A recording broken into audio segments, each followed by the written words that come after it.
watch me, nay. Can you do it? Now watch me, watch me, ooh, watch me, watch me, ooh, watch me, ooh, okay. During the afternoon of March 9, 2014, an unofficial St. Patrick's Day party, not sanctioned by Indiana University of Pennsylvania, escalated into a riot, captured on video by a student's cell phone. The video soon went viral through social media and was shown on many mainstream news broadcasts, even sparking headlines internationally. IUP responded swiftly to reporters, but declined to answer questions on camera. The inherent problem resides from the video being captured on a student's cell phone, communicating what IUP stands for, the values it represents, and the responsibility not assumed. Just yesterday, I walked away, said we were through, but should have stayed, 'cause I was wrong, babe, to let you go. Now I'm alone. The IUP, I usually party. That's just what the locals call it. But in IUP's case, deciding not to respond to the crisis digitally may have caused more harm to the university due to the increasing impact of mediaization in our society. Now let's look at three aspects of this where IUP went wrong. First, we're going to look at the impact of mediaization. Secondly, we're going to look at the risk society. And finally, we'll end with subpolitics. Beginning with mediaization. Our world is increasingly mediatized. The news media is the gatekeeper, holding back all the information that we're seeking to know. They are the ones that communicate truth to us through the stories that they share on their broadcast. In this case, the news media has a very large reach and also the ability to reach millions and millions of people quite quickly. And with social media, stuff could spread quite exponentially. In this case here, I want to point out that the problem was IUP not responding on video. Now what that is communicating to me as a viewer in the public is I see this huge riot break out. I see trash, I see vandalism, I see cops trying to corral students but they're unable to. But there's no response from the university communicating that they're holding themselves responsible to this, and they're going to work things out with the landowner, with the landlords, and the different parties involved. You didn't see that. It seems like they're hiding from you. They're embarrassed because of what happened. But mediaization, due to this spreading virally. People in foreign countries are seeing this, and quite frankly, maybe if it was a slow news day, it might have spread all around the country. And now they don't have a spokesperson trying to rebut it with video clips that are going to be played as the riot video is being played. And so people are seeing that and they're wondering how the university is going to respond to this.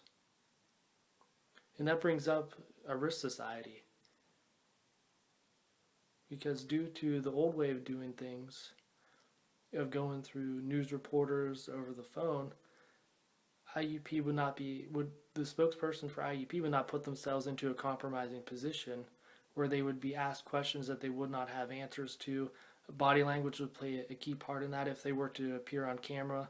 They can't control what questions are going to come their way, and they can't control what segments or clips that the news media is going to play when they air it live. And then that's a huge risk factor to put your university into. Because if the spokesperson messes up, that could make the tragedy even worse. And that could communicate to the public that, hey, look, IUP didn't even put anything wasn't prepared to handle this. They're not very professional. And so it creates that risk society because it's heading down a road in which the university has never traveled before or lightly trotted. Secondly, finally, the the final point that I want to address are sub-politics. Now, sub-politics are these groups which strongly influence the political group. So in this case, it's the shareholders that have connections and ties to the academic community that influence things that influence events and different things that happen in the structure of the university. Now, there are internal and external sub-political groups that make this up. And I'm going to first explain the internal groups. These are the college president, the administration, the board members, campus police, landlords, and the biggest group out of all of them are students. Now, IUP does not have a strong internal communication program.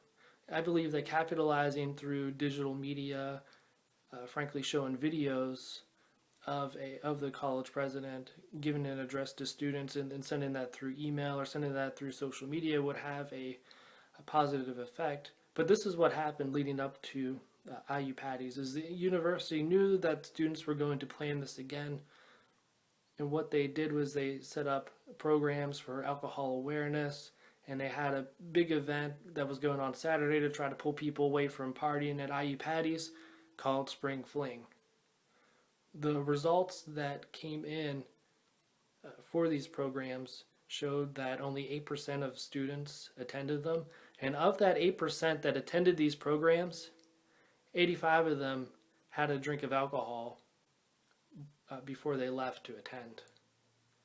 So that's kind of a smack in the face of telling the university that your programs were horrible and they should probably rethink doing their internal communication strategy. But video messaging would be a very important way to connect with students. Now, the external groups that have, I think that these actors have a stronger influence upon the university. You have the business community, you have the local residents, alumni, Indiana Regional Medical Center, and you have the parents of the students that have gone there or that are going there now. And these groups here require different messaging in order to impact and to reach them. To demonstrate that IUP is responsible, that it's an institution of higher learning, and that IUP is not about partying, and that it will take responsibility for the actions of its students.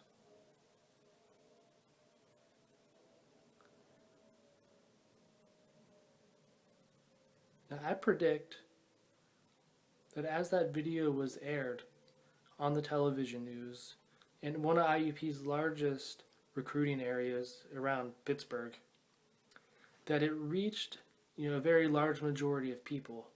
But the statement released by IUP, because they chose not to appear on camera, reached fractions of what it could, if they would have. But however, I still believe that IUP has the potential with time to reverse their media plight.